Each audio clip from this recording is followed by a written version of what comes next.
Hi అండి, welcome to RR collection అండి. నేను సుహాసిని. మీరందరూ బాగున్నారండి? నేను బాగున్నాను, మీరందరూ కూడా బాగున్నారని అనుకుంటాను. ఇప్పుడు మీకు గరం మసాలా పౌడరు చూపిస్తానండి. ఇది వచ్చి అనాస్ పువ్వు అండి, ఇవి యాలకులు, ఇది స్టోన్ ఫ్లవరు. ఇది గాని దొరికితే సరే ఉందండి, లేదంటే స్కిప్ చేసేయండి. ఇది జాజికాయ అండి. ఒక కాయని నేను కొంచెం కచ్చా పచ్చగా దంచి తీసుకున్నానండి, అంటే మిక్సీ పాడవకుండా. ఇదేమో జాజి పువ్వు అండి, ఇది సోంపు, ఇది మరాఠీ మొగ్గ, ఇది లవంగాలు, ఇది పట్ట. ఇవన్నీ ఒక్కొక్కటి నేను 5 గ్రాముల లెక్కన తీసుకున్నానండి.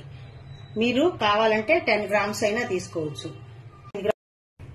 ఇవి ముందుగా ఒక 2 గంటల పాటు ఎండలో బాగా మనం ఎండబెట్టేసుకొని తెచ్చి పౌడర్ కొట్టుకోవాలండి. నేను ఇవి 2 గంటల పాటు ఎండలో పెట్టి తెచ్చుకున్నాను. ఇప్పుడు మనం మిక్సీకి వేసేసుకుందాం అన్ని కలిపేసి.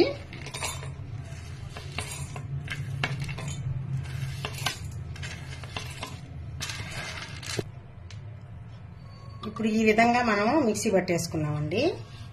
దీన్నంతా మనము ఒక గాజు సీసాలోకి కానీ గాజు బౌల్లోకి కానీ మీకు ఏది అనుకూలంగా మీ దగ్గర ఏది ఉంటుందో ఒక డబ్బాలోకి ఈ విధంగా తీసేసుకొని మనము గరం మసాలా పౌడరు ఎందులో వాడతామో వాటిలో అంతా వేసుకోవచ్చండి.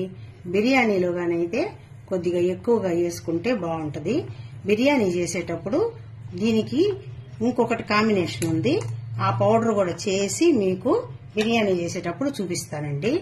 ఈ గరం మసాలా పౌడర్ మాత్రము మనము మసాలా పట్టా లవంగాలు అవి ఎందులో వేసుకుంటామో వాటిల్లో అంతా వేసుకొని చేసుకోవచ్చు. చూడండి, తీస్తుంటే అబ్బా కమ్మని వాసన వస్తా ఉంది. చాలా బాగుంటుందండి టేస్ట్. ఇది ట్రై చేయండి, మీరందరూ ట్రై చేసి నాకు కామెంట్ లో చెప్పండి. ఇది మనము గట్టిగా మూతేసేసి ఫ్రిడ్జ్ లో గాని పెట్టేసుకుంటే 2-3 నెలలైనా గాని భలే బాగుంటుందండి. మీరు కొంచెం ఎక్కువ కొట్టుకుంటే కొద్దిగా వాడుకునే దానికి పెట్టుకొని ఫ్రిడ్జ్ లో పెట్టేసుకొని అలా చేసుకోండి. మీకు ఈ విధానం గాని మీకు నచ్చుంటే మీరు లైక్ చేయండి, షేర్ చేయండి, సబ్స్క్రైబ్ చేయండి.